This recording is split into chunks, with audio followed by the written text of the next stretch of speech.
eu acho que todos vocês aí não me conhecem. Na verdade, eu sou professora, né, da universidade há 23 anos, trabalho no ICEI, né, no Instituto, né, de Ciências Exatas e Informática, e leciono a disciplina de Inteligência Artificial, né? E essa conversa que a gente vai ter hoje, ela inicia dentro de um projeto maior que é para a gente, democratizar a pesquisa científica no Instituto e na PUC Minas Virtual também. Então, é uma iniciativa, na verdade, minha, né, que eu sou coordenadora de pesquisa do Instituto. Cada instituto, né, tem seus coordenadores de pesquisa, e eu, no momento, eu estou, né, nessa coordenação de pesquisa. Então, a ideia é realmente pensar em estratégias para a divulgação da pesquisa científica. Eu estou fazendo esse trabalho junto com a professora Cleia, né, Amaral, que também coordena pesquisa na PUC Minas Virtual, e ela vai coordenar toda a pesquisa lá da Virtual, e ela também é coordenadora de pesquisa no curso de Sistemas de Informação Barreiro, né? E aí a gente, é uma iniciativa bastante importante que a gente está começando hoje, né? A ideia é que todos os meses, a partir de agora, já tem, inclusive, já um ICEI Talks no próximo mês, já agendado. Então, a nossa previsão é de que a gente tenha uma conversa por mês para falar sobre pesquisa científica na PUC Minas, principalmente no ICEI. Então, hoje, na verdade, a palestrante vai ser a Ariane, daqui a pouco apresento ela, né? Com o objetivo de falar um pouco sobre a pesquisa, ela que já está há 2 anos, né, 2 projetos de pesquisa, trabalhando. Então, daqui a pouco eu passo a palavra para ela. Mas só para deixar bem claro, então, que essa é uma promoção, né, é o início aí de uma conversa que a gente vai ter todo mês. Espero poder ver vocês, né, em outras conversas que a gente vai ter aí ao longo do próximo ano todo, vai ter uma no mês que vem também. E é uma iniciativa, na verdade, então, da PUC Minas Virtual, né, com a presença da Cleia, do Instituto, né, de Ciências Exatas e Informática, né, onde eu estou também alocada, e é bacana que a gente conseguiu colocar isso dentro do ICEI Talks, né, que é bacana porque a gente coloca dentro de uma disciplina, que aí a gente fortalece as discussões, a gente consegue, talvez, promover um pouco mais a discussão sobre o assunto, que no nosso caso é a pesquisa.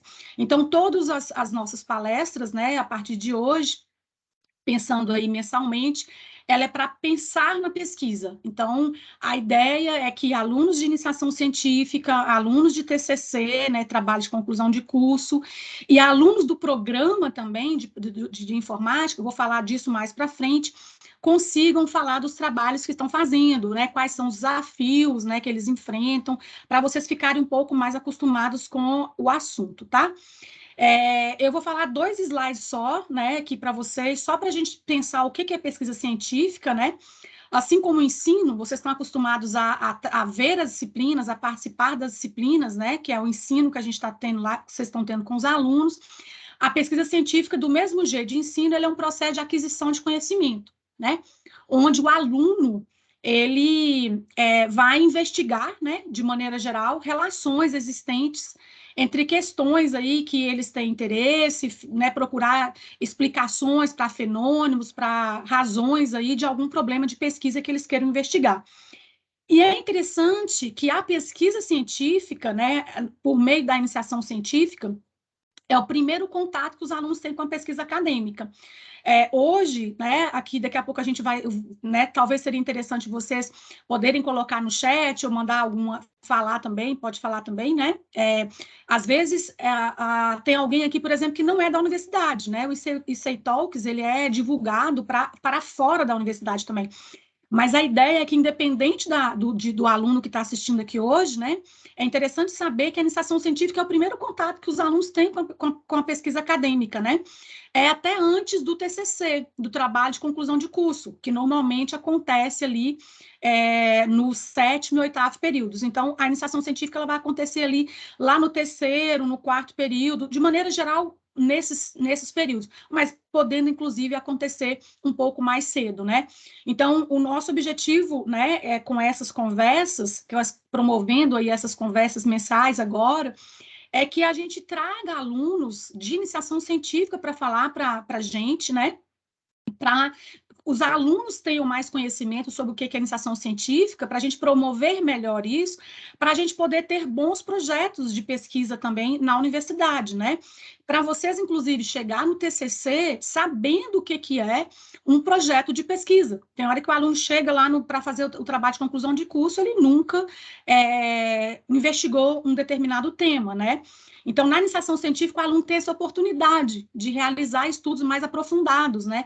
Sobre um tema que ele tem interesse, ou sobre um tema que a gente convidou, né? Às vezes o professor que convidou esse aluno por alguma razão. E aí tem várias modalidades, né? Tem várias formas de um aluno ingressar numa pesquisa científica.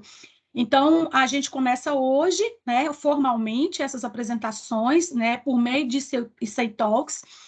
Agradeço muito ao Jonathan, né, por ter disponibilizado essa conversa com vocês aqui na turma, eu acho que isso é bacana. Agradeço quem está de fora também, né, os alunos que não são da disciplina, e eu espero que realmente seja uma conversa muito, muito agradável, né.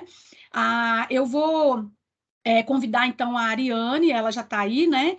A Ariane, ela é uma aluna que faz iniciação científica, ela está formando, e ela vai contar um pouquinho para vocês essa experiência, né? Eu vou tirar aqui e já vou descompartilhar. A Ariane, ela tem, né, essa experiência com a iniciação científica, e ela vai trazer para a gente, então, um pouco sobre essa experiência, e eu espero que seja bastante frutífera, tá? E a intenção aqui, só para adiantar, é que a Ariane traga as experiências dela, que é bacana o aluno ouvir de um outro aluno, né, não de professor, e depois a gente parte para a discussão também, perguntas. Eu gostaria muito que, ao final da fala da Ariane, a gente pudesse ter esse tempinho de conversa. E, ao final das dúvidas e tal, eu retomo aqui falando sobre editais, né, que a gente tem, para vocês já ficarem sabendo, né, do programa de pós-graduação em informática, e eu finalizo com isso, tá bom? Então, Ariane, a palavra é sua. Te agradeço demais, Ariane, por ter aceito esse convite. Eu sei que o final de semestre está todo mundo atolado, né? Então, você é uma anja. E aí, parabéns aí pelo seu trabalho, você tem desenvolvido sempre super bem, e a palavra agora é com você, tá bom?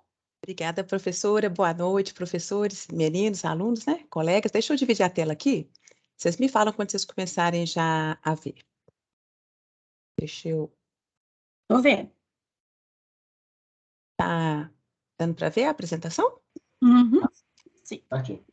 Bom, então, vamos começar esse momento aqui de um bate-papo mesmo, né? Uma coisa bem informal. Vim trazer a minha experiência para vocês aqui a respeito da iniciação científica na graduação. O que é e como que a gente pode realizá-la?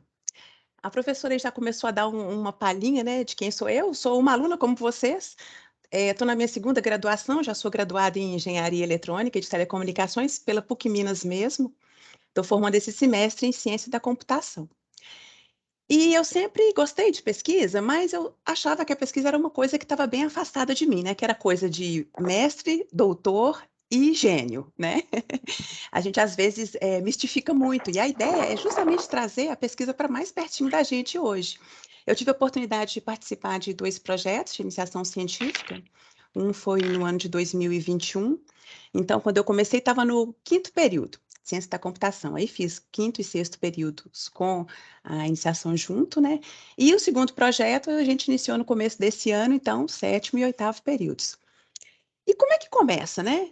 Tudo começa com algo que desperta o nosso interesse, né? O que eu gostaria de saber mais? O que eu gostaria de investigar, né? O que eu acho interessante? Então, a pesquisa, ela tem essa curiosidade por trás. Acho que é uma palavra que casa muito direitinho com pesquisa, né? O que eu estou curioso para saber, para investigar mais? E foi assim que aconteceu comigo, né? Eu sempre fui muito interessada na área de depressão, sempre tive curiosidade de saber um transtorno que afeta muitas pessoas ao longo no mundo, né? A OMS traz para a gente que estima que 280 milhões de pessoas vivam desse transtorno. Tem uma média mundial de 4,4% da população acometida desse transtorno. O país que está em primeiro lugar é os Estados Unidos e o Brasil vem logo em segundo. E esse foi um assunto que sempre despertou meu interesse. Então, quando apareceu uma oportunidade, chegou lá no grupo da computação, uma vaga para participar de um projeto de iniciação científica na área da depressão, aplicando métodos de mineração de dados, métodos computacionais nessa área, eu falei, nossa, é agora, deixa eu entrar, ver como que é. Entrei completamente sem saber o que que era uma pesquisa científica, né? O que que era uma iniciação científica. E o primeiro passo que a gente dá quando começa uma iniciação científica é ler. Ler sobre o assunto. Porque se eu quero falar sobre alguma coisa, se eu quero pesquisar mais, se eu quero descobrir mais, eu preciso ler. Se eu estou curioso a respeito de um assunto, né? O que que as pessoas sabem sobre isso que eu estou curioso para saber? O que que tem sido pesquisado sobre isso, né? Sobre esse assunto? O que que tem, quais são os desafios daquela área que me interessa? Então, a gente sempre inicia lendo bastante. E justamente o meu primeiro projeto de iniciação científica foi uma revisão sistemática da literatura, né? Uma revisão da literatura na área de depressão. E aí a gente não lê assim, de sem norte, não. A gente lê com um objetivo. E o objetivo que a gente tinha para a depressão nesse primeiro projeto de pesquisa que eu participei era descobrir mais o que de método computacional que estava sendo aplicado nessa área, entender melhor esse transtorno, quais eram os fatores que estão associados, né, à depressão, o que quais são os desafios, o que a literatura cita como influência ou como coisas que podem desencadear ou contribuir ou de alguma forma sinalizar, acender aquele alerta de que, opa, a gente tem que se preocupar, porque essa condição aqui pode provocar outros distúrbios associados. E a gente começou, então, formulando 3 perguntas. São 3 perguntas que a gente esperava que, com a revisão da literatura, né, ao ler os artigos, a gente conseguisse respondê-las. Então, a primeira é: quais são os principais fatores relacionados à depressão citados na literatura? Essa pergunta ela visa exatamente um overview, né? Deixa eu entrar nesse assunto, deixa eu aprofundar nesse assunto, deixa eu ver o que está sendo falado. A segunda pergunta era: quais métodos computacionais foi, né? Quais métodos computacionais relacionados à aprendizado de máquina e estatística estão sendo utilizados nos estudos da depressão? Aqui a gente queria saber se são métodos mais estatísticos, são métodos mais computacionais, são métodos mais complexos, métodos mais simples. A computação ela tem, às vezes, coisas muito rebuscadas para trabalhar os problemas. Isso está sendo aproveitado nessa área, né? Então, a gente estava com essa intenção de descobrir melhor se estava existindo um casamento entre os métodos computacionais e a depressão. E a última pergunta é: tem bases de dados disponíveis para trabalhar a depressão? Se eu quiser trabalhar com depressão, eu tenho dados para isso, né? O que está público de informação, de base de dados que pode ser utilizado? Então, essas 3 perguntas foram que nortearam essa primeira revisão sistemática, esse primeiro estudo que foi feito aí nesse ano de trabalho. Para responder a primeira pergunta, depois da leitura de todos os artigos que compuseram a revisão sistemática, a gente conseguiu formular esse mapa conceitual da depressão. Ele é como se fosse uma taxonomia que relaciona vários aspectos da depressão encontrados na literatura avaliada, né? Então, a gente encontrou 4 grandes dimensões associadas à depressão, que são os sintomas em si, os principais sintomas, as comorbidades associadas, né, outros transtornos que costumam vir casados juntos com a depressão, né, um associado ao outro, as fases de depressão identificadas, né, na literatura. Então, tem várias faixas etárias que podem ser estudadas e tem uma diferença de características em cada fase. A gente pode observar nesse grande grupo aí que adultos são muito mais pesquisados, a depressão em adultos, do que em outras fases, por exemplo, nas crianças e nos adolescentes ou nos idosos, né? E os fatores de risco, quais são os fatores ou comportamentais, ou psicológicos, demográficos, geográficos, né, socioeconômicos, neurobiológicos, que estão sinalizando ou indicando ou acendendo um alerta para que a gente fique atento para não desencadear um transtorno. Então, isso tudo foi compilado, né? Esse compilado de coisas a respeito da depressão foi exemplificado, demonstrado e trazido para a nossa pesquisa e por meio desse mapa conceitual, respondendo à nossa primeira pergunta, né, de pesquisa. Aí a segunda pergunta era a respeito dos métodos computacionais. O método que ainda tem sido mais utilizado e geralmente é o mais aplicado também nos problemas de saúde, de um modo geral, é a regressão logística, é um método estatístico de fácil implementação, até de fácil interpretação também, e ele foi então o que mais foi aplicado nas pesquisas que a gente analisou. A ideia aqui, como eu falei, é a gente descobrir se os métodos computacionais, outros, né, rede neural, redes profundas, eh, outros métodos aí, como lógica fuzzy, por exemplo, que é a lógica nebulosa, se eles estavam sendo empregados, vinham mais sendo empregados ao longo do tempo, né? Essa pesquisa, ela foi feita num gap de tempo dos últimos 10 anos. Então, a gente fez em 2021, então foi de 2010 a 2020, né? Os trabalhos ficaram limitados a essa faixa de tempo, e a gente foi observando que os métodos computacionais, eles vieram devagarzinho sendo aplicados na pesquisa, né, da área de saúde, né, no que tange à depressão, mas ainda o mais utilizado é a regressão logística. E a última pergunta que a gente formulou e que trouxemos a resposta a respeito do que está disponível de base de dados para se pesquisar da depressão. A maioria dos estudos, eles trazem dados clínicos e hospitalares dos pacientes, né? E esses dados, eles muitas vezes, ou alguns que foram até obtidos pelos próprios pesquisadores, e esses dados, eles são confidenciais, eles não podem ser divulgados. Então, não tem muita disponibilidade de dados para se pesquisar, né? Foi interessante a gente levantar essas bases, porque elas dão um norte para quem quiser começar a pesquisar, onde pode conseguir informações. Essa primeira base de dados aí, a JAFI, é uma base de dados japonesa, ela traz imagens de rostos femininos japoneses, né, de expressões, para uma possível pesquisa na área de imagem. A segunda base é uma base americana, essa base ela é bem grande e ela traz informações, essas informações foram coletadas via telefone dos cidadãos americanos a respeito dos fatores que levam à morte, né, ou a alguma invalidez nos Estados Unidos. A terceira base é uma base, essa é a das 3, é uma que mais rica em termos de tipos de dados, né, apesar dela ter poucas instâncias, são 189, ela traz, além das informações dos questionários respondidos, ela é uma base para pesquisa de depressão e ansiedade, né, esses 2 transtornos psicológicos, e ela traz, além das respostas aos questionários, os dados tabulares, ela tem o vídeo das gravações também das sessões que foram feitas com os pacientes, e o áudio, que também pode ser usado para pesquisa, né? Muito interessante. A outra é a Inhanis, ela é uma base americana, ela traz informações da parte física dos entrevistados lá, daquelas instâncias, e também da parte psicológica. A de baixo é o K-Yanis, que é a mesma coisa da americana, porém o contexto é a Coreia do Sul. Ela foi feita na Coreia do Sul. Todas essas bases que eu estou citando aqui, elas são públicas e a URL dela, você consegue baixá-la, né, por essa URL aí, de forma tranquila. A última é um estudo americano, ele é um estudo recorrente, ele é feito a cada 2 anos lá no Canadá. Ele traz informações, então, de saúde dos cidadãos canadenses. E o interessante dessa pesquisa foi que a gente fez, assim, de uma forma bem criteriosa para descobrir informações, né, a respeito da depressão, e ela foi submetida, então, a uma conferência e foi aprovada para ser publicada. Então, a primeira pesquisa que eu participei não estava nem com a expectativa de publicar, eu estava com a expectativa de realmente saber mais sobre o assunto e a gente conseguiu uma publicação, né, uma conferência internacional, isso foi bem bacana.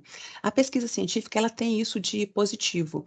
Elas são pequenas contribuições que a gente vem fazendo, cada um deposita uma pedrinha ali naquele ambiente de conhecimento ali, cada um deposita uma pedrinha, outros têm umas pesquisas mais substanciais, depositam pedras maiores, mas todo o trabalho ele é válido e é desenvolvido incrementalmente, né? A gente vai incrementando e construindo ali com aquela pedrinha uma coisa bem maior. Isso é bem bacana. E aí esse primeiro projeto terminou, aí eu tive a oportunidade de começar outro, também na área de depressão, que eu tenho muito interesse nessa área, dessa vez em crianças e adolescentes. Agora a gente tem um contexto um pouco diferente. No primeiro projeto de iniciação científica, a gente estava descobrindo coisas sobre a depressão, descobrindo métodos computacionais, o que estava disponível. Agora a gente tem né, um objetivo um pouco diferente. A depressão em crianças e adolescentes, ela traz as dificuldades mesmas igual nos adultos, só que ela ainda tem uma característica muito peculiar, que é a dificuldade do diagnóstico no sentido de que Características como eh, irritabilidade ou dificuldade de convivência com os familiares, essas características podem ser confundidas com aquelas transições próprias da fase, né, das crianças e dos adolescentes. E aí, muitas vezes, essa doença ela segue underdiagnosticada nas pessoas, né, nas crianças e adolescentes. E então a gente tem esse contexto agora, esse desafio para enfrentar, né?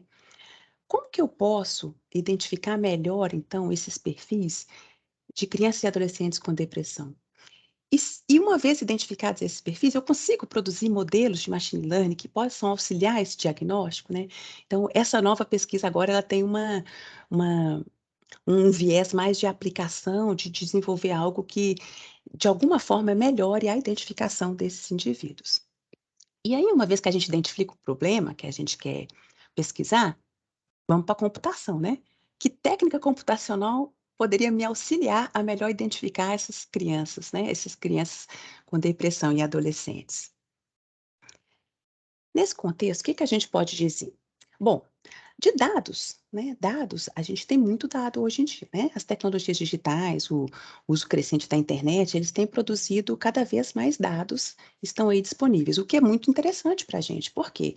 Tem muita informação a ser descoberta ali por trás daqueles dados.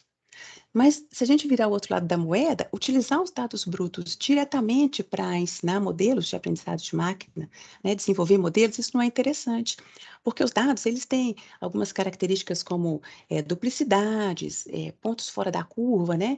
Eles têm ali elementos faltantes ou características que podem até enganar o algoritmo que está tentando aprender aquele modelo.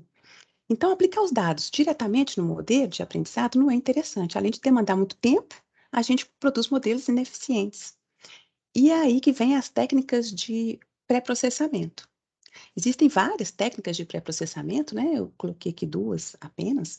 Você tem o balanceamento e a redução da dimensão dos dados, mas tem muitas outras, né? Tem limpeza, normalização, a imputação de dados ausentes, tem muitas outras aí. Mas o objetivo delas é um só. A gente quer o quê? Transformar aqueles dados brutos de forma a obter um modelo que seja um conjunto de dados que seja mais adequado a treinar o meu modelo, a produzir modelos mais eficientes. Essa segunda iniciação científica que eu comecei a participar, ela é ambientada na seleção de instâncias, que é o quê? De todos os dados que eu tenho, quais deles eu posso selecionar, né, quais linhas aquelas eu posso pegar de todas aquelas disponíveis no meu banco de dados, de forma que eu represente o meu problema de maneira mais efetiva para treinar o meu modelo. Assim é a seleção de instâncias. Tem uma outra forma de redução de dados também que não é a da pesquisa, que é a seleção de atributos, né. Então, das características todas que eu tenho disponíveis a respeito desses dados, eu preciso considerar todas? Quais são as mais importantes, quais são as mais relevantes, né. É um outro aspecto aí da redução de dados. Mas o nosso trabalho aqui, ele está ambientado, então, na seleção de instâncias. Então o que que eu quero? Eu quero qual é o menor subconjunto que represente de forma melhor aquele meu problema, aquele meu conjunto de dados. Veja que isso não é uma coisa assim tão rápida e fácil de fazer, por quê? Existem uma quantidade de combinações possíveis de conjuntos que podem ser feitos com aqueles dados de entrada, muito grandes, né. Para eu falar com vo pra eu te retirar o melhor, né, o garantidamente o melhor entre eles, pode demandar muitos recursos computacionais, né, e muito tempo, e muitas vezes fica inviável. Então o que que é a ideia? Bom, eu tenho um problema que eu preciso resolver e eu não tenho tantos recursos assim, né. A computação, quando ela tem um problema dessa natureza, o que que a gente faz? A gente usa de aproximações ou de heurísticas para resolver. Eu não vou te garantir que ele é o melhor conjunto entre todos, mas ele é bom o suficiente para o problema que você está querendo enfrentar. E é assim que as heurísticas se aplicam à seleção de instâncias, né. Eu citei aqui algumas heurísticas, tem várias outras, né. Então posso fazer uma amostragem aleatória, aleatoriamente pegar algumas instâncias ali, alguns elementos e utilizar para treinar o meu modelo, é a mais interessante? Temos que pensar, né, no problema. Posso usar algoritmo genético, que é um algoritmo que utiliza das características do problema em forma de um cromossomo, que vai sofrendo mutações, né. Não vou entrar em detalhes, mas é uma outra forma também de abordar. E tem a forma da otimização por colônia de formiga, é uma heurística bioinspirada, tem muitas outras, né, essa é só uma delas, que foi adotada no projeto, né, nesse projeto, Também não vem aqui ao caso a gente detalhar muito, mas é só para saber que tem muitas heurísticas, uma é escolhida, essa por um acaso foi escolhida pela versatilidade, pela algumas outras características também, de não ficar presa em regiões do espaço de busca, que veio a calhar bem para esse problema. Então, o que que nós queremos, né? Nessa segunda iniciação científica, eu tenho o problema de identificar melhor os adolescentes e as crianças com depressão, escolhi o método computacional que vai me auxiliar a resolver esse problema, aplicar a técnica de seleção de instâncias, e agora estão aí os meus desafios. Selecionar o conjunto de instâncias mais adequado, que proporcione um melhor desempenho do classificador, né, que vai dizer quem tem e quem não tem depressão. Uma vez aplicado selecionadas essas instâncias, elas são realmente as mais representativas? Quem são essas instâncias? Avaliar, então, quem são essas instâncias, com o objetivo todo de auxiliar no diagnóstico. Esses aí eram os problemas que nós enfrentamos, né, ao longo desse ano aí. Bom, o que é que nós fizemos então? Aqui tem uma representação da metodologia que a gente utilizou, né? A gente pegou a base de dados, submetemos a algum pré-processamento, né? Alguns daqueles que eu citei lá atrás, né? Para melhor adequação dos dados. E aí, essa base pré-processada, ela foi então submetida ao algoritmo de seleção de instâncias. Esse algoritmo, então, dentre os conjuntos que ele seleciona de instâncias, ele vai avaliá-los e vai dizer, olha, esse aqui da minha saída é o melhor que eu avaliei. Dentre os que eu avaliei, esse foi o melhor. E uma vez, então, obtido esse conjunto, que é o melhor dentre os avaliados, não, possivelmente não deve ser o melhor de todos, mas é talvez o melhor que resolve o meu problema, ele vai ser foi utilizado para treinar os classificadores de machine learning. Nesse treinamento, o que que é o objetivo? O objetivo é ver esse conjunto é bom mesmo? Ele produz métricas interessantes nesses classificadores de aprendizado de máquina? Então, a gente submeteu a 5 classificadores, né? A 5 algoritmos de aprendizado de máquina. O KNN, o CART, que é uma árvore de decisão, a rede neural MLP, a máquina de vetor de suporte, que é SVM, e a floresta aleatória, Random Forest. E as métricas desses algoritmos, elas foram avaliadas para a gente decidir se esse era ou não um bom conjunto. Tá aqui as métricas. Aqui nessa tabela, a gente avaliou 3 métricas, né, em 5 algoritmos. Essas 3 métricas, elas trazem uma intuição mais ou menos assim. A precisão, ela me fala, quando eu digo que uma instância, o algoritmo fala que uma instância pertence àquela classe, quanto ele está certo, né? Qual que é a probabilidade dele estar certo? Isso é a precisão. Já o recall, na taxa de detecção, ele tem uma intuição mais ou menos assim, de todos os indivíduos daquela classe, quantos eu consegui identificar? E o F-measure, ele é uma métrica que avalia a média harmônica entre essas duas.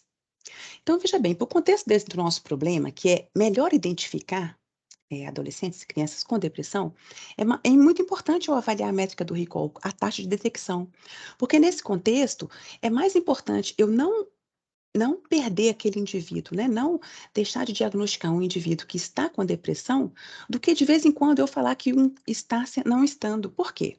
Porque aquele que o algoritmo classificou como que tem depressão e não tem, ele vai procurar tratamento, ele vai mais para frente ver que ele não tem e está tudo certo.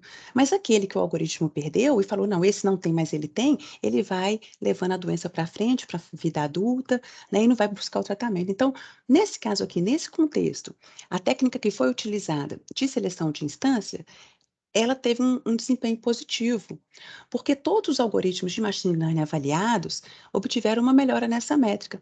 Essa tabela aqui, ela não é de valores absolutos, não. Então, por exemplo, essa tabela aqui não está representando que, para o algoritmo NN de classificação, né, a taxa de detecção foi de 5%. Não.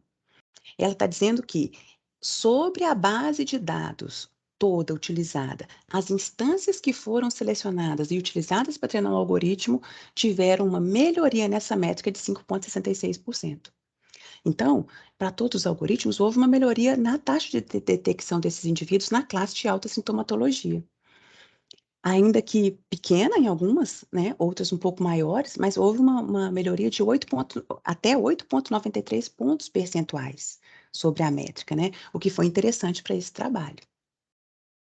E agora dando uma olhada em quem são essas instâncias, né, quem são esses elementos, esses indivíduos que foram selecionados pelo algoritmo, dizendo que são os mais representativos de cada uma das classes. Aqui tem o exemplo dos 3 mais selecionados da classe baixa, sintomatologia depressiva, e dos 3 mais selecionados da classe de alta.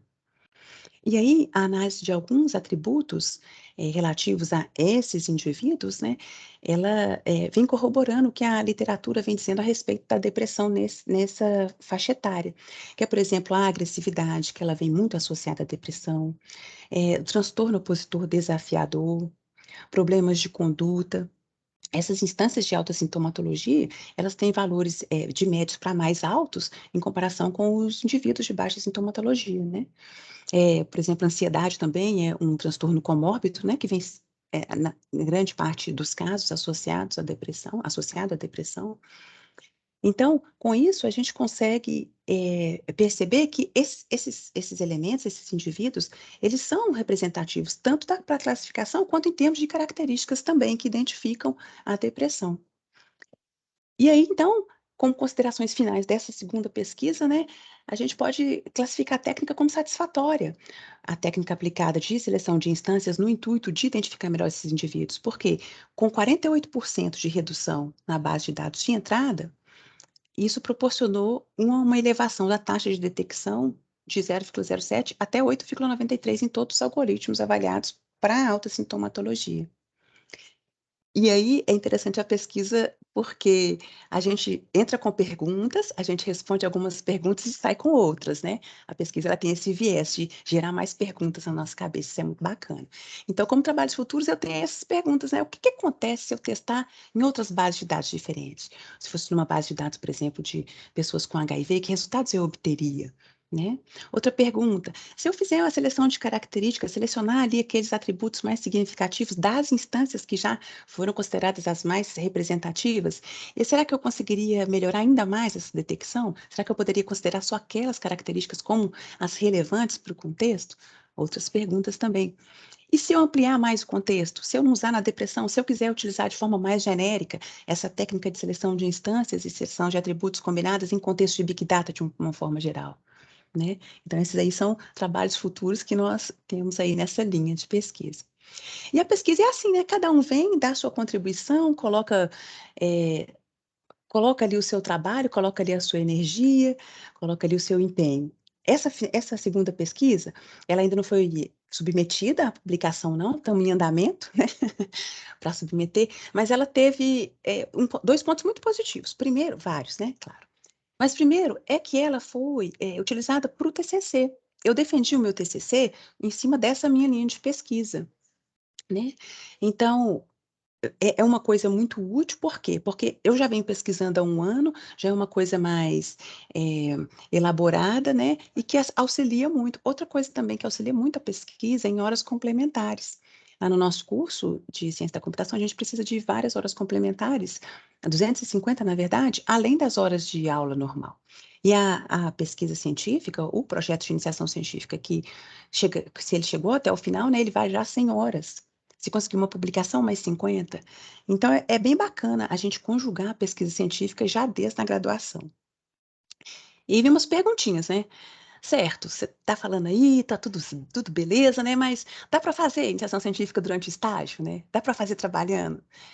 Eu sou uma boa pessoa para responder essa pergunta. A primeira iniciação científica eu fiz fazendo estágio, dá para fazer, precisa de uma disciplina grande, precisa de um foco grande também, né, são muitas frentes de trabalho que tomam a atenção, mas o bacana, que a gente precisa muito ressaltar, é que o orientador, né, o orientador que, nos acompanha e está de mãos dadas com a gente na iniciação científica, ele é um parceiro mesmo, né, ele vai orientando e fala: "Olha, você está indo para essa linha aqui ela está se mostrando mais complexa, vamos para essa linha aqui, porque aquela linha lá, você vai abrir muito a pesquisa, vamos focar no que você quer".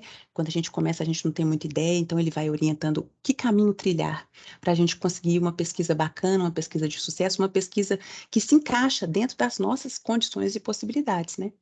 A pesquisa tem um viés muito assim, várias pessoas com vários níveis de conhecimento dão para trabalhar no mesmo projeto de pesquisa. Então tem a gente que está na graduação, tem o outro que está no mestrado, que também dá a contribuição dele, tem o outro que está no doutorado, e junto a gente vai construindo essa força-tarefa aí em prol de um projeto maior. Outra pergunta que pode passar pela cabeça de alguém é: "Eu preciso ter um projeto para poder começar?". Eu preciso ter uma ideia, aquela ideia que vai, né, deslanchar? Não preciso, igual a professora já que eu tinha colocado, né? Eu posso entrar numa linha de pesquisa do professor, o professor apresenta o que ele está pesquisando, basta só eu saber o que eu gosto, né? O que eu gosto de pesquisar, o que eu quero saber mais. Outra pergunta, né? Tô começando agora, dá para começar? Tá, eu tô nos primeiros períodos, já posso começar? Muitas linhas de pesquisa dá para começar no primeiro período. Eu tive uma professora que ofereceu um projeto de pesquisa logo no primeiro período, né? Outras você precisa já ter uma base de conhecimento um pouco maior para você entrar, né? E tem bolsa? A professora vai explicar daqui a pouquinho, né? Posso fazer voluntário? Também a professora vai explicar. Então, o que fica disso tudo que eu falei aqui, né? Trouxe a minha experiência, trouxe como que foi, o que a gente pesquisou, o que a gente desenvolveu, são contribuições pequenas, mas relevantes para um determinado contexto, né? E o que eu queria dizer é, como é que eu começo então? O que eu faço, né? Quem que eu procuro? Primeiro, com o que te interessa. O que te interessa? Aí cada um se pergunta, né? O que me interessa? O que eu gosto de pesquisar, de saber o que eu quero investigar? E a partir disso, então, você procura o professor que trabalha com aquilo, que está naquela linha de pesquisa que te interessa, que está com aquela pulguinha atrás da sua orelha para você dar o seu pontapé inicial. A gente começa meio cru e vai crescendo, e vai desenvolvendo, e vai aprimorando, e vai aprendendo e construindo algo bem bacana no final. Esse é um bate-papo bem rapidinho, gente. Eu agradeço muito a oportunidade de estar aqui falando da pesquisa, né, que eu gosto muito. Eu abro para perguntas, se vocês quiserem perguntar alguma coisa, ficaram curiosos, né, quiserem saber, fica à disposição aí para responder. Muito obrigada. Obrigada, Ariane, foi ótimo. Valeu demais aí, tá? Pela explicação aí dos dois projetos. Como eu falei, é uma iniciativa, né, que a gente está começando agora, para democratizar mesmo a iniciação científica, né? Deixar a coisa, as pessoas acham, como a Ariane falou, as pessoas acham que iniciação científica é coisa do outro mundo, é tudo muito difícil, né? E a ideia realmente é democratizar isso. Não, a gente começa com coisas pequenas. A iniciação científica hoje, uma deep learning hoje, ela só é o que é porque dois caras lá em 40 planejaram o neurônio, né, o neurônio biológico. A verdade é essa, eu sempre gosto de dar esse exemplo, né? A gente fala de deep learning hoje porque o Marculotti e Pitts, lá em 43, criaram o neurônio biológico e deu toda, né, o background aí para todas as redes neurais, inclusive a deep learning. Então, a iniciação científica talvez é igual a Ariane falou, é uma sementinha bem pequenininha que a gente pode estar plantando e que alguém em algum momento vai utilizar. Então, seria muito legal se vocês tivessem perguntas, né? Eu ia até colocar alguma coisa no chat, perguntando se o pessoal quisesse colocar no chat, mas o meu, pelo menos, aqui não tá aparecendo, né? Mas se alguém tiver perguntas para a Ariane sobre projetos, sobre pesquisa, sobre questões pessoais, como é que ela consegue, né, trabalhar e fazer tudo isso, a gente está aí para perguntas, tá? Seria muito bacana se a gente pudesse interagir com vocês. Alguma pergunta? Quiser levantar a mão, já quiser falar direto, tá? Eduardo levantou a mão, pode falar, Eduardo. Tem alguma página, alguma coisa com a linha de pesquisa dos professores para poder pesquisar, olhar também, porque a gente não sabe quais são os professores que têm nem a linha de pesquisa. Olha, uma boa Excelente pergunta. pergunta. Uma boa pergunta. Eduardo, meu Deus, Eduardo só tem pergunta boa. Eduardo foi meu aluno e ele só tem pergunta boa, gente. Gente, Eduardo, acho que ele passou comigo na disciplina de A com 100, se não estiver enganado, não foi, Eduardo?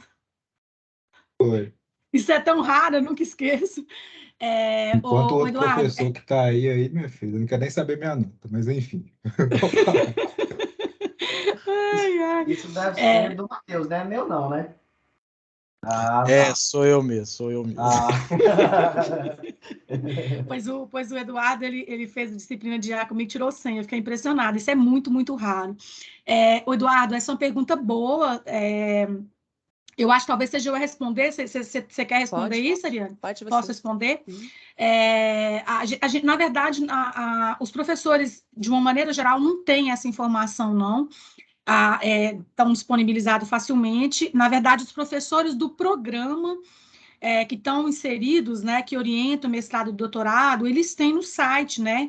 Lá a gente tem lá os professores, professores de mestrado são tais, professores de doutorado são tais. E aí lá tem as nossas linhas de pesquisa, né? Eu estou inserida no programa aí, né? Coincidentemente vai ter lá os meus dados, por exemplo. Mas nem todo professor tem.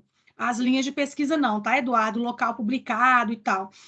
O que normalmente é recomendado, Eduardo, é essa conversa, sabe? Então, assim, o aluno ele tem um interesse, por exemplo, o Eduardo tirou 100 em IA, então ele mostra habilidades em IA. Tá, e talvez ele fala assim, então vou procurar professores de IA para eu ver se eles podem me orientar numa pesquisa científica, por exemplo. Vamos imaginar, o Eduardo fez a disciplina de arquitetura, e ele foi um arraso, né? Então, talvez ele não... Arraso negativo, eu quero dizer, tá? Porque a gente pode ser um arraso positivo também, né? Às vezes o Eduardo não vai querer trabalhar com arquitetura, por exemplo, porque ele não se sente confortável em pesquisar naquela área.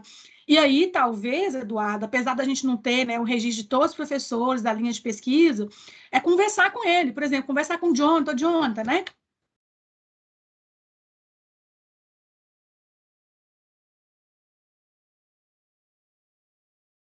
Travou, professor. Será que a Cris caiu? Cristiano? Creio que sim. Espera ela voltar lá. Congelou. Oi. Começou a chover, deve ter sido a chuva.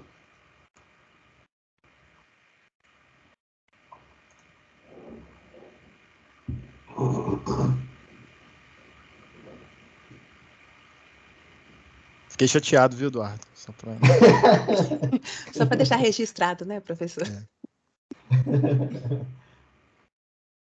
Piorou mais ainda a situação, Eduardo. Mas eu ainda acredito em milagre. Vou ter que trocar a prova. Professor, Ariane também. com o coração amargurado. Mas é o coraçãozinho, ó. Coraçãozinho para sua matéria, que eu gosto.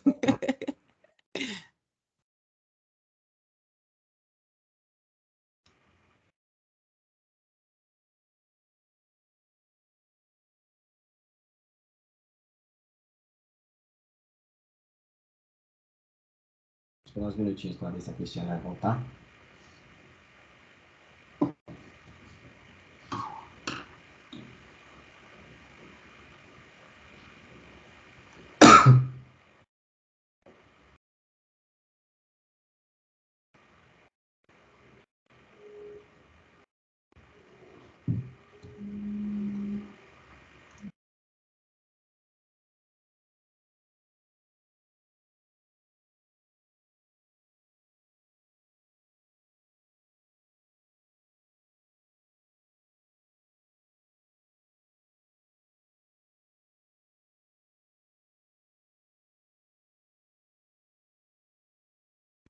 Ariane.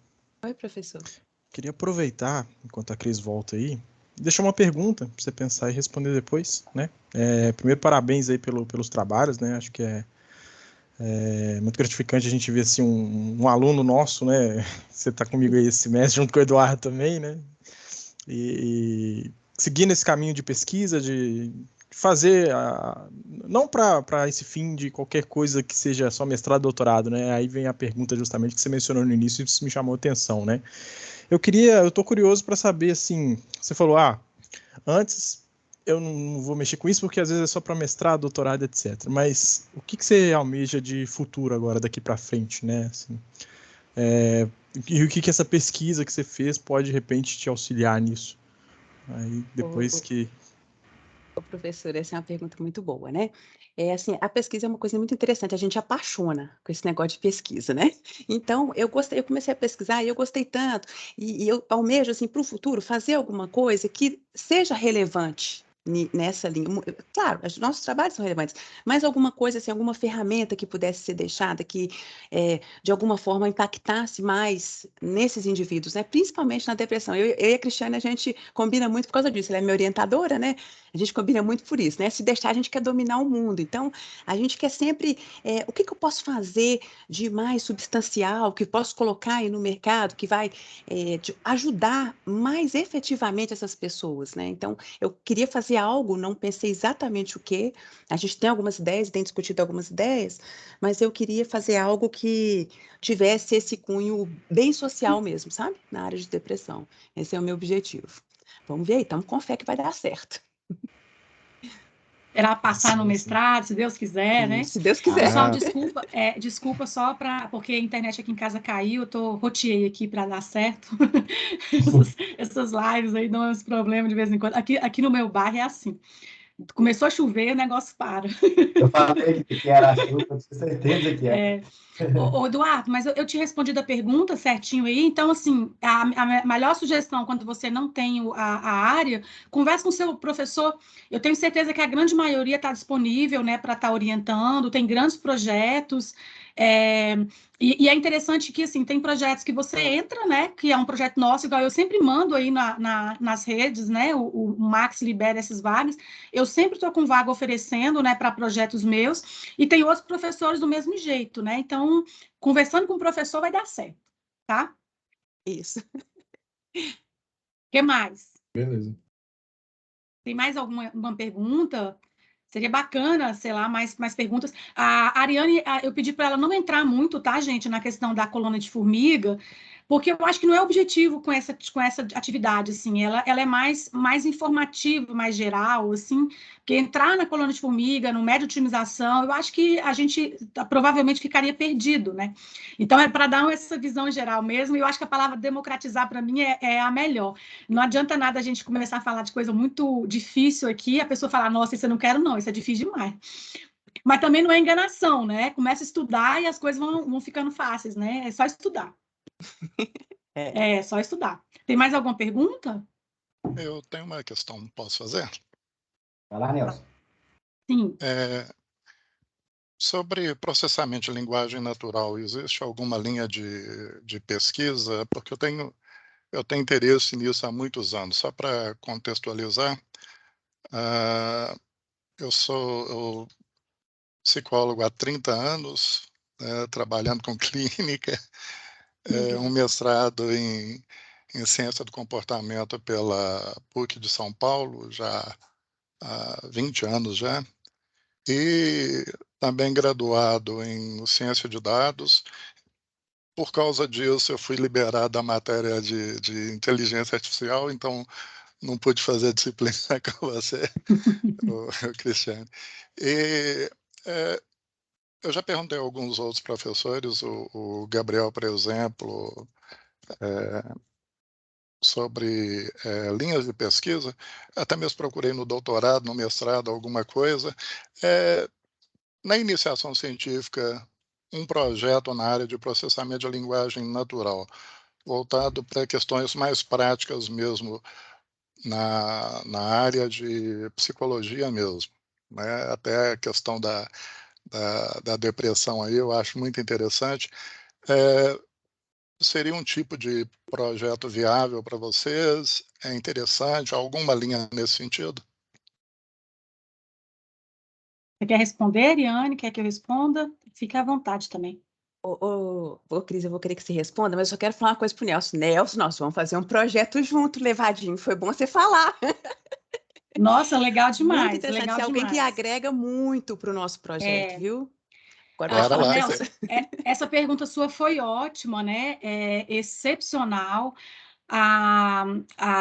Tem projetos muito legais, Nelson, na área de PLN, que é você pegar texto, tanto texto quanto imagem, sabe? Banco de dados de imagem, até a Ariane falou, né, de um que é imagem, mas também tem texto, tem base de dados.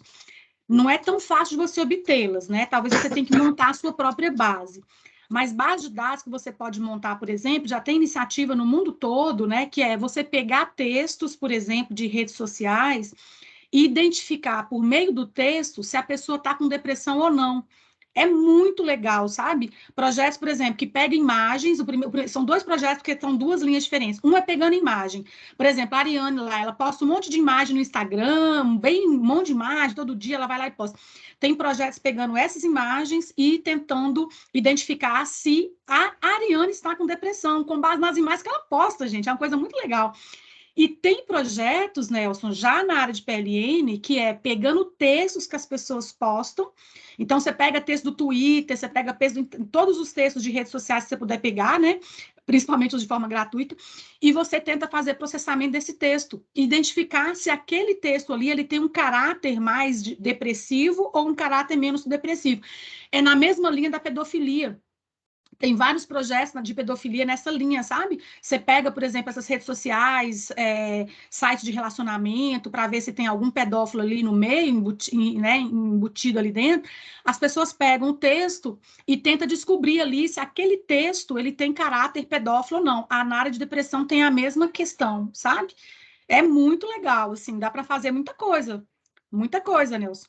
Espero te ver aí, né, na iniciação, mestrado, doutorado, né, fazer mais um, vai fazendo, porque é muito bacana quando você tem esse perfil, sabe, de conhecer de computação e conhecer de outra área, porque aí você vai explicar mais o processo, você não é só o cara da computação, né, eu falo assim, é uma coisa muito legal, assim, que eu acho que vale a pena para quem está escutando aqui.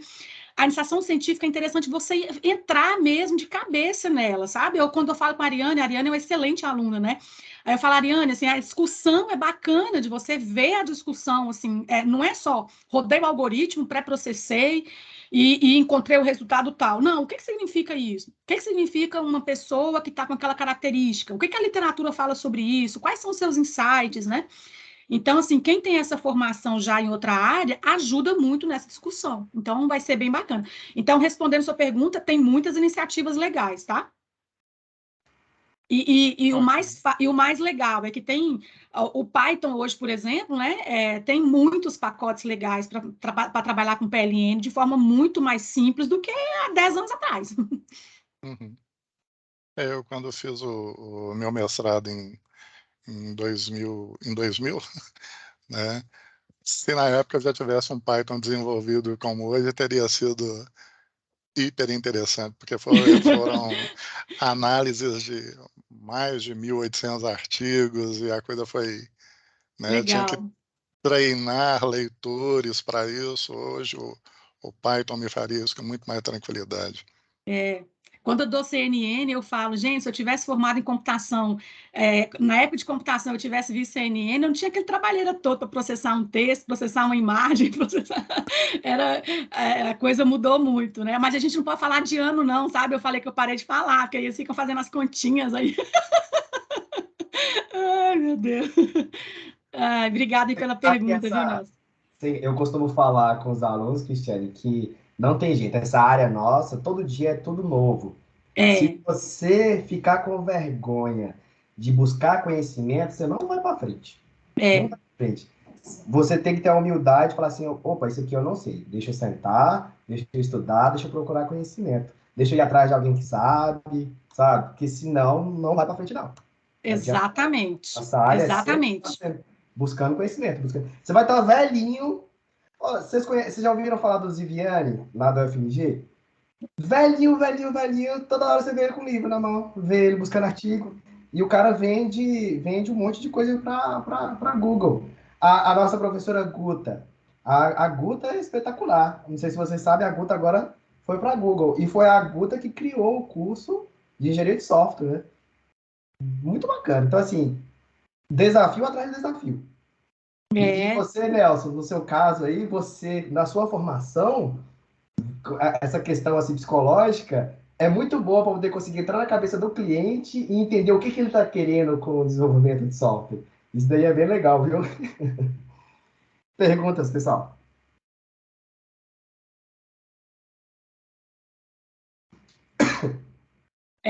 Se não tiver mais perguntas, na verdade, a nossa ideia era fazer, né, esses Say Talks em torno de 60 minutos, assim, para não atrapalhar muito vocês na disciplina, tá, gente? Seria muito bacana os nossos e-mails. Você projetou os nossos e-mails no final, né, Ariane? Foi, não sei se deu para todo mundo pegar, eu vou colocar no chat aqui, que aí já fica registrado. A gente está disponível aí para tirar outras dúvidas e tal, e eu queria só compartilhar rapidamente, bem rapidamente, para a gente não poder tomar muito tempo, só esse final aqui que eu acho importante, né? Como é que você pode, então, realizar pesquisa para finalizar, né? A gente já falou aqui. Se você estiver na graduação, quem está aqui, está fazendo graduação, quem está nos assistindo, você pode fazer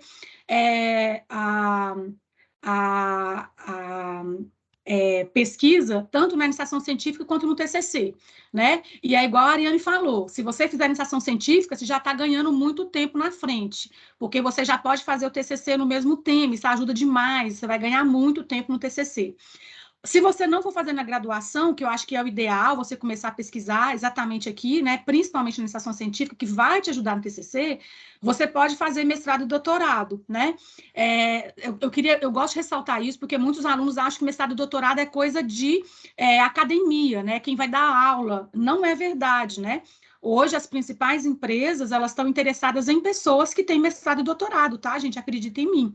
As melhores empresas hoje, elas estão contratando e conta muito se aquela pessoa ela é mais especializada. No ICEA, eu estou falando especificamente do ICEA, a PUC Minas, ela tem muitos programas de pós-graduação, muitos, né? Tem várias áreas de administração, psicologia, ela tem muitos programas, mas no ICEA a gente tem o PPG-INF, né? A gente tem um da engenharia elétrica, né? E tem o PPG-INF, a engenharia elétrica foi descontinuado, né? Ainda está, né, formando os alunos. E tem o PPG-INF, né, que tem mestrado e doutorado. Então, é uma possibilidade para vocês poderem continuar os estudos também. E é muito bacana que, normalmente, um aluno que faz iniciação científica, é muito comum eles gostarem de querer, né, desejarem ir para o mestrado, né?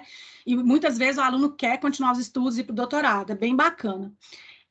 Só para falar rapidamente, a gente tem vários editais, não esquece disso, tá, gente? Eu sei que vocês recebem essas informações, mas vocês perguntaram aí sobre essa questão da submissão, em qual área, se eu posso conversar com o professor antes, por exemplo. Aqui, por exemplo, esse PIBIC aqui da FAPEMIG, ele é proposto por aluno.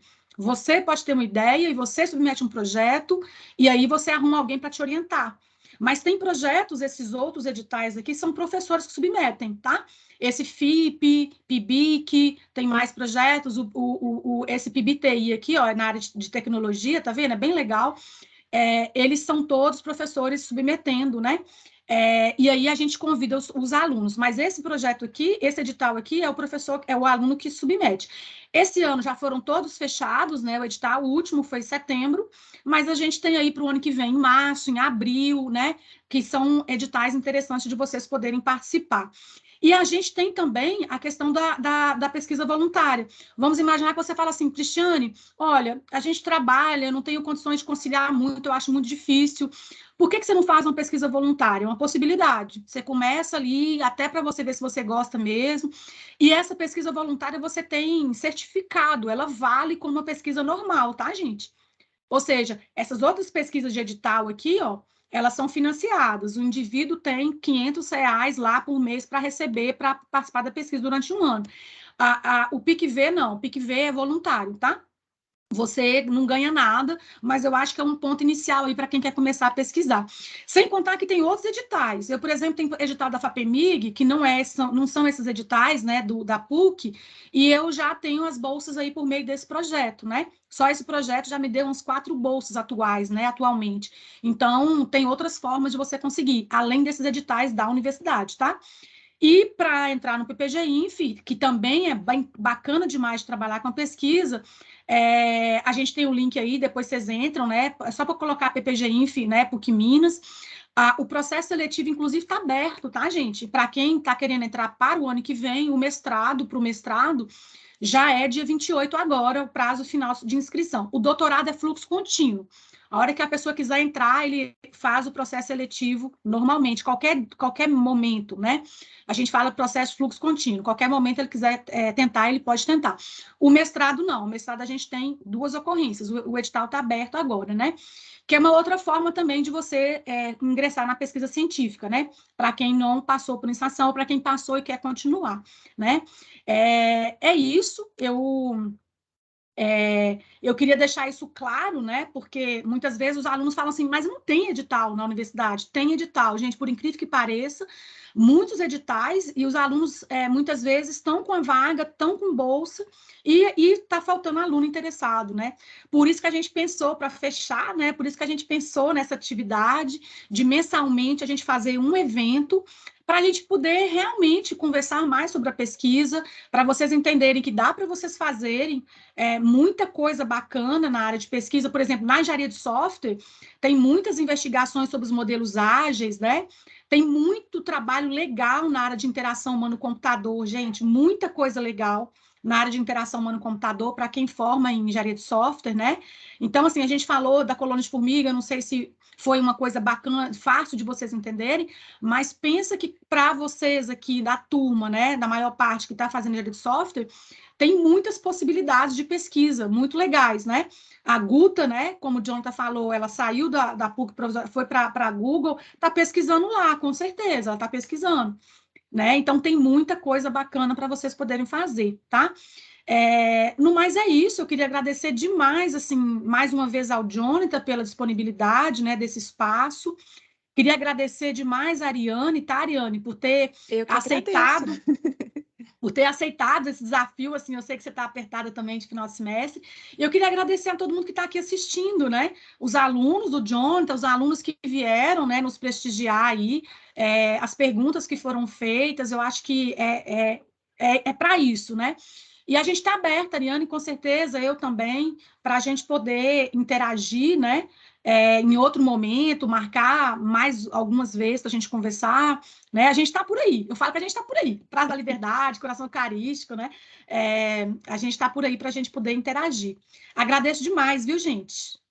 Obrigada, pessoal. Muito obrigada pela paciência aí de escutar, né, um pouquinho daí do caminho da pesquisa. Muito bom ter estado aqui com vocês. Eu não consegui acessar o chat, eu não tenho acesso aqui, mas é aricbs@gmail.com. A professora fala dela também, a gente está à disposição aí, tá bom? Muito obrigada. O meu é nobre@pucminas.br. O meu é facinho, nobre@pucminas.br. No mais é isso. Ô, Jonathan, eu passo então a palavra para você, a gente vai despedir, né, daqui, aí, se os seus alunos tiverem questões e quiser mandar para a gente está super aberto, tá? E obrigada mais uma vez. Jonathan, se você puder parar a gravação agora, só para a gente... porque, na verdade, gente, esse Say Talks, ele é gravado. E aí ele fica disponível, sabe? Ele fica disponível para todo mundo assistir, gente de fora.